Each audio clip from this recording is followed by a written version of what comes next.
Hello guys, welcome back to this study. This is Dheeraj Kumar. अभी हम बात करने वाले हैं रेलवे की तरफ से जो वैकेंसी आई है ग्रुप डी की। आई है नहीं आई थी और अभी एग्जाम होने वाला है और ये जो नोटिफिकेशन आउट हो गया है, एग्जाम डेट की फरवरी में आपका होगा। तो उसके बाद उसके लिए हम लोग मैथ का सिलेबस, स्ट्रेटजी और टिप्स जानेंगे। कौन कौन से इंपॉर्टेंट चैप्टर्स हैं, किससे ज़्यादा क्वेश्चन आते हैं और कौन कौन से अच्छे से बुक्स हैं जिनको प्रैक्टिस करके जाएंगे तो एग्जाम में सारे क्वेश्चन बन जाएंगे। ठीक है, तो बस हम प्रयास करेंगे और कंटिन्यूटी के साथ लगातार प्रैक्टिस करते रहेंगे मैथ में। और ये जो स्ट्रेटजी बताऊंगा, जो बुक्स बताऊंगा, आप फॉलो कर लेते हो तो श्योर है कि आपका सारा का सारा मैथ बनेगा। और कुछ क्वेश्चंस मैं अभी आपको करा दूंगा एग्जाम से पहले। ठीक है, फर्स्ट ऑफ ऑल हम लोग देख लेते हैं कि जो वैकेंसी आई थी, जो छोड़ो वैकेंसी की बात खत्म करो, अभी जो नोटिफिकेशन आई है वो एग्जाम के लिए बारे में बात किया गया है। तो एग्जाम आपका क्लियरली डेट मेंशन कर दिया गया है इसके अंदर, है ना, कि आपका फरवरी में जो होगा वो क्या होगा, स्टार्ट हो जाएगा। ठीक है, तो इसके अंदर साफ साफ लिखा हुआ है ये जो 23 फरवरी 2022 में से आपका एग्जाम जो होगा। और ये चीज़ है जो 4 दिन पहले से आपका वो कॉल लेटर आएगा, मतलब सीबीटी के लिए, कंप्यूटर बेस्ड टेस्ट के लिए आपका एडमिट कार्ड डाउनलोड होने लगेगा, ई कॉल लेटर जिसको हम लोग बोलते हैं, वगैरह वगैरह चीज़ें जो थी वो थी। ठीक है, चलो अभी हम लोग बात कर लेते हैं गाइज अपने मैथ के ऊपर कि मैथ में ऐसा क्या क्या पढ़ के जाएं ग्रुप डी में के लिए कि हमारा एग्जाम अच्छे मार्क्स के साथ क्लियर हो जाए। बिकॉज गाइज यहाँ पे हमको सिर्फ पास करने से मतलब नहीं है और कट ऑफ क्लियर करने से मतलब नहीं है, हमको मेरिट लिस्टेड भी होना है ना। तो मेरिट लिस्टेड होने के लिए हमको जितना ज़्यादा से ज़्यादा मैथ बनाओ, क्योंकि क्वेश्चन तो 25 आते हैं मैथ में और कोशिश करना है कि हमको 25 मार्क्स लेना। ऑब्वियसली एक चीज़ ध्यान देना, हम जीके जीएस में सारे क्वेश्चन अटैम्प्ट करके भी कभी कभार हम सारा नंबर नहीं ले सकते, बट मैथ और रीजनिंग के अंदर हम सारा क्वेश्चन अटैम्प्ट करके full out of full score भी कर सकते हैं, पॉसिबल है। ठीक है, बट जीके में रेयर में देखा जाता है कि फुल स्कोर हुआ, बट मैथ और रीजनिंग नॉर्मली ये कि हम फुल स्कोर कर लेकर तैयारी अपनी उस लेवल की हो तो। ठीक है, और साइंस में भी ऑब्वियसली सारे बच्चे सारा स्कोर नहीं कर पाते हैं, कुछ को छोड़ दिया जाए तो। अभी हम बात कर ले अपना, देखो सिलेबस में जो जो टॉपिक्स यहाँ पे मैंने मेंशन कर दिया, यही सब चीज़ें हैं। आपको नंबर सिस्टम पूछेगा और बोर्ड मास पूछेगा, डेसिमल फ्रैक्शंस, और डेसिमल फ्रैक्शंस को हम लोग मिक्स करके पढ़े थे हम लोग।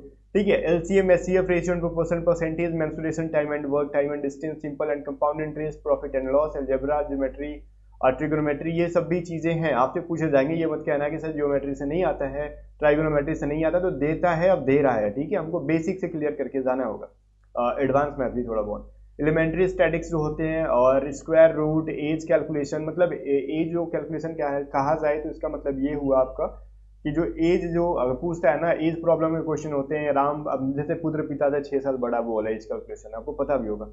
कैलेंडर एंड क्लॉक ये जनरली रीजनिंग में होता है, ठीक है, मैथ में नहीं।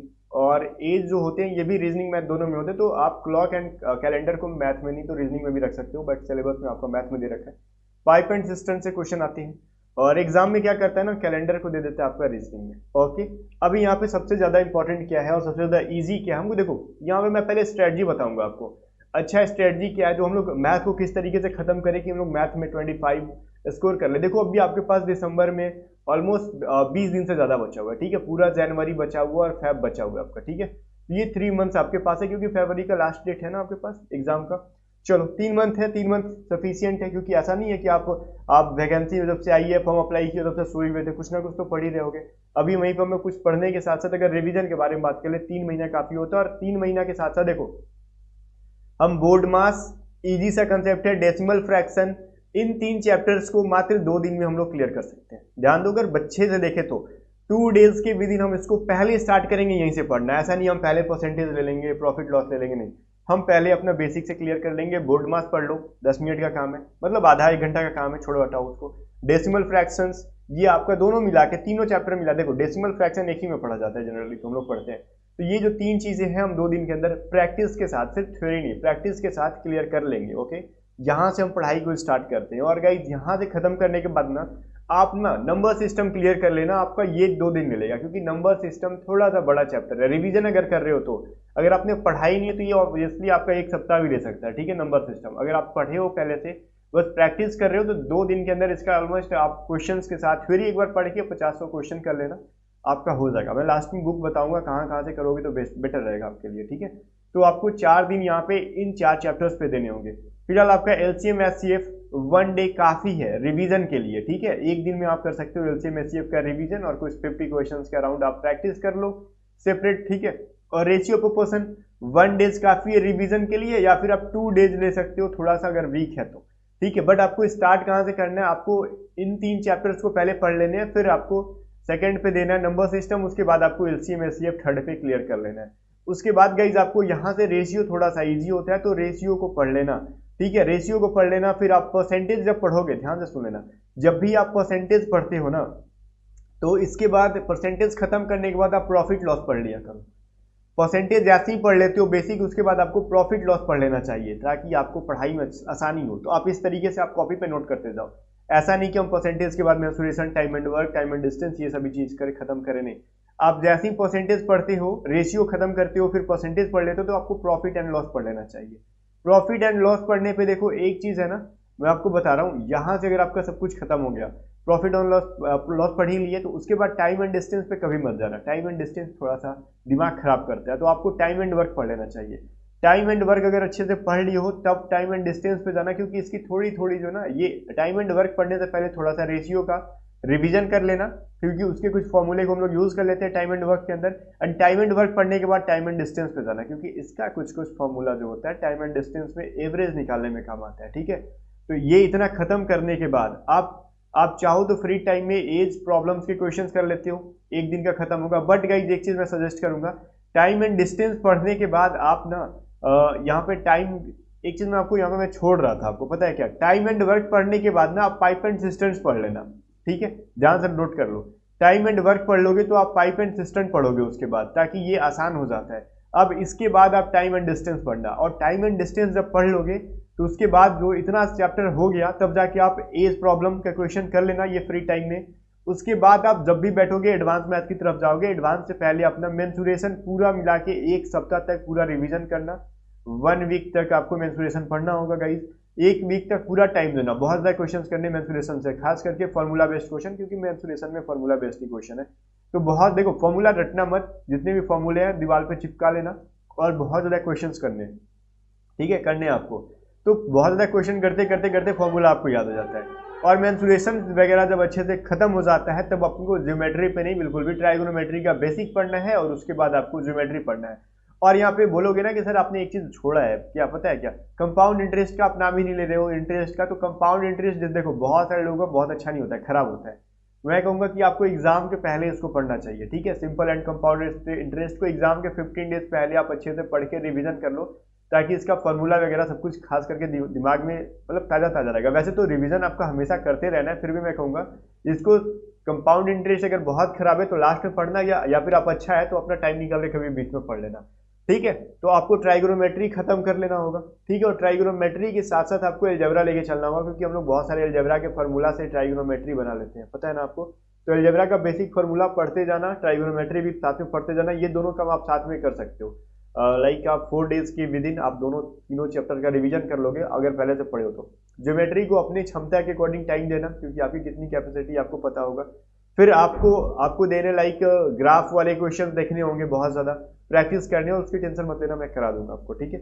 और ये सभी चीज़ें ऑलमोस्ट आप 2 मंथ्स के अंदर गाइज अच्छे से मैथ खत्म कर सकते हो, और सीक्वेंस वही देना जो मैंने आपको बताया। अब यहाँ पे हम लोग बात कर लेते हैं कि कौन कौन से बुक्स पढ़े। देखो गाइज, यहाँ पे बुक्स मार्केट में बहुत सारी हैं, तो इसका मतलब ये नहीं कि हम सारे बुक्स को उठा लेंगे।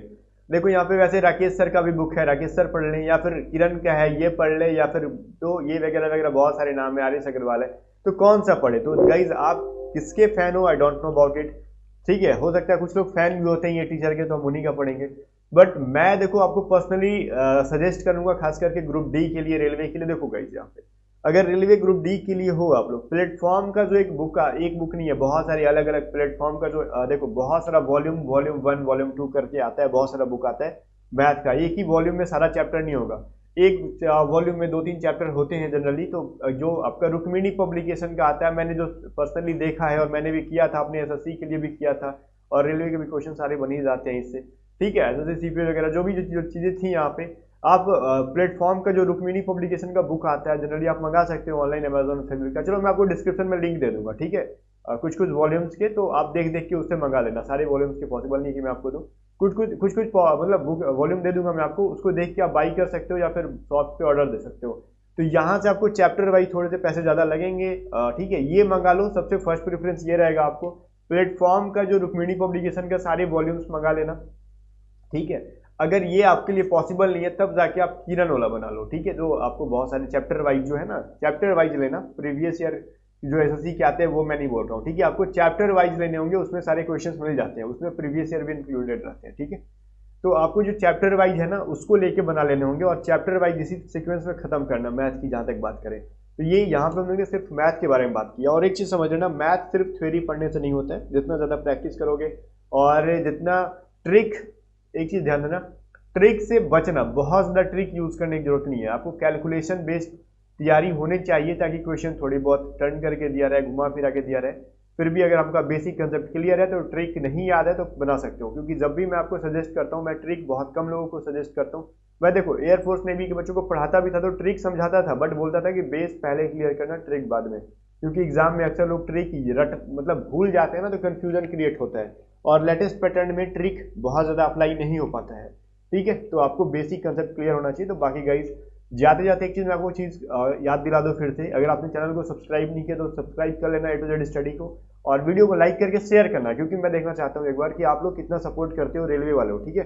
तो प्लीज़ सपोर्ट करना ताकि हम लोग रेलवे के एक ग्रुप डी के लिए स्पेशल बैच स्टार्ट करें, खास करके मैथ एंड रीजनिंग के लिए, और बढ़िया तरीके से तैयारी करेंगे, ठीक है। मिलते हैं नेक्स्ट वीडियो में, तब तक के लिए बाय बाय। टेलीग्राम चैनल को ज्वाइन कर लेना जरूर, डिस्क्रिप्शन में लिंक है।